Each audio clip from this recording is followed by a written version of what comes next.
Tonight, authorities are going after Anonymous, the group responsible for Operation Payback, which temporarily crippled the websites of MasterCard, Visa, and PayPal after those companies cut off financial services to WikiLeaks.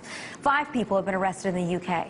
And yesterday, the FBI executed 40 search warrants across the U.S. as part of their ongoing investigation into who's responsible for the DDoS attacks. Now, the FBI hasn't said whether anyone in the U.S. has been arrested, but they did confirm that there is a link with the arrests in Britain. And they said that if people are charged here in the U.S., those people could face up to 10 years in prison. So a transatlantic operation is now going after the hacktivists. But will it stop them? Joining me to discuss it is a source within Anonymous. Thank you for joining us tonight. Now, first, I just want to ask, on behalf of Anonymous, are you guys surprised that the authorities are going after you here? It is a horrible shame that they continue to go after us, but it doesn't surprise us at all. I mean, we've been aware for months that Scotland Yard and the FBI have had ongoing investigations against Anonymous. I think it's their quest to bring down the whole of Anonymous, and they're never going to succeed. They kind of think that all of our base belong to them, and they're very wrong. Why do you call this a shame? Do you consider that what you've done is a criminal activity, or is this a peaceful form of protest? I've seen some of your statements claiming that. It's a shame that they continue to try. They're never going to stop the whole of Anonymous. DDoSing is not malicious. It could be considered a cyber sit-in, an online protest.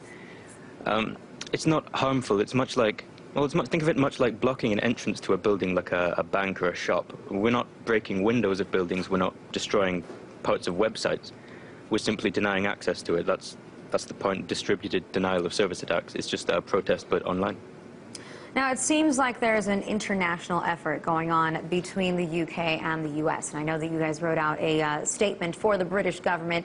Do you have anything to say for the US government now that you know that they're working together on this one? At the moment, I can't speak for the whole of Anonymous, but we do not have a current US government press release. It might change, so we just say keep your eyes peeled on the internet. But how do you take these actions from the U.S. government, executing 40 search warrants all in one day across the U.S.? Oh, we're taking it quite well. We're trying to find out who it is. We're trying to support people. It is a pain. Again, we're not worried that they're going to catch all of us.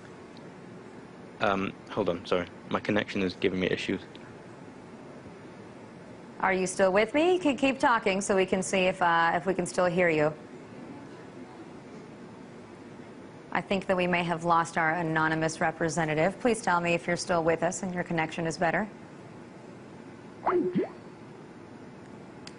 I think that we may have lost him there. I think we're trying to redial, but 40 search warrants, like I said, were served yesterday by the FBI across the U.S., and they said that they haven't yet arrested anybody, but these people could face up to 10 years in jail. Now, if you remember, we've spoken to officials from Anonymous, or representatives, excuse me, a number of times on this show, especially after the first time that they decided to go after the websites of MasterCard and Visa in response to WikiLeaks. And Anonymous also has come out recently in support of what's going on in Egypt. They say, they even wrote a letter saying that this is a warning to the Egyptian government. They are not about censorship. As you know, the Egyptian government, as we spoke tonight, shut down the internet. They also shut down all cell phone communications. And I think that we have our Anonymous official representative back now. Since I was speaking about it, I was just mentioning that Anonymous released a statement in which you also were supporting what's going on in Egypt right now. Is that correct? Yes, we're supporting firstly, sorry for my connection there. Yes, we're supporting the protesters in Egypt.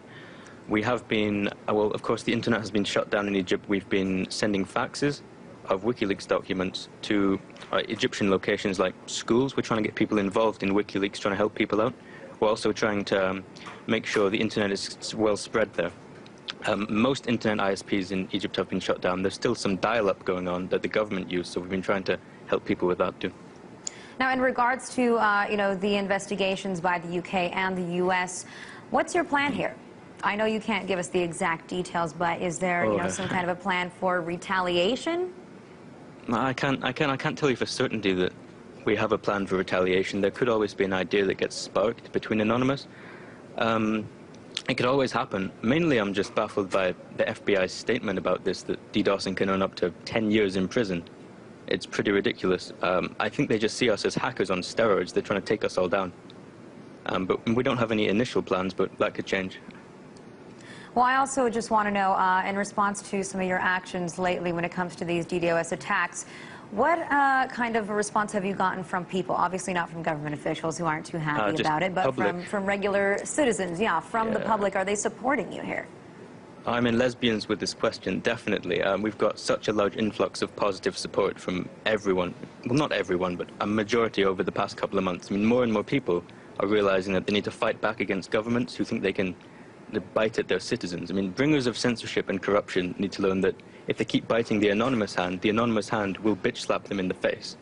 And we just want to stress that everyone is anonymous. We're not a secret club, a malicious hacking group, a cult of cyber terrorists, or an underground insurgent clan.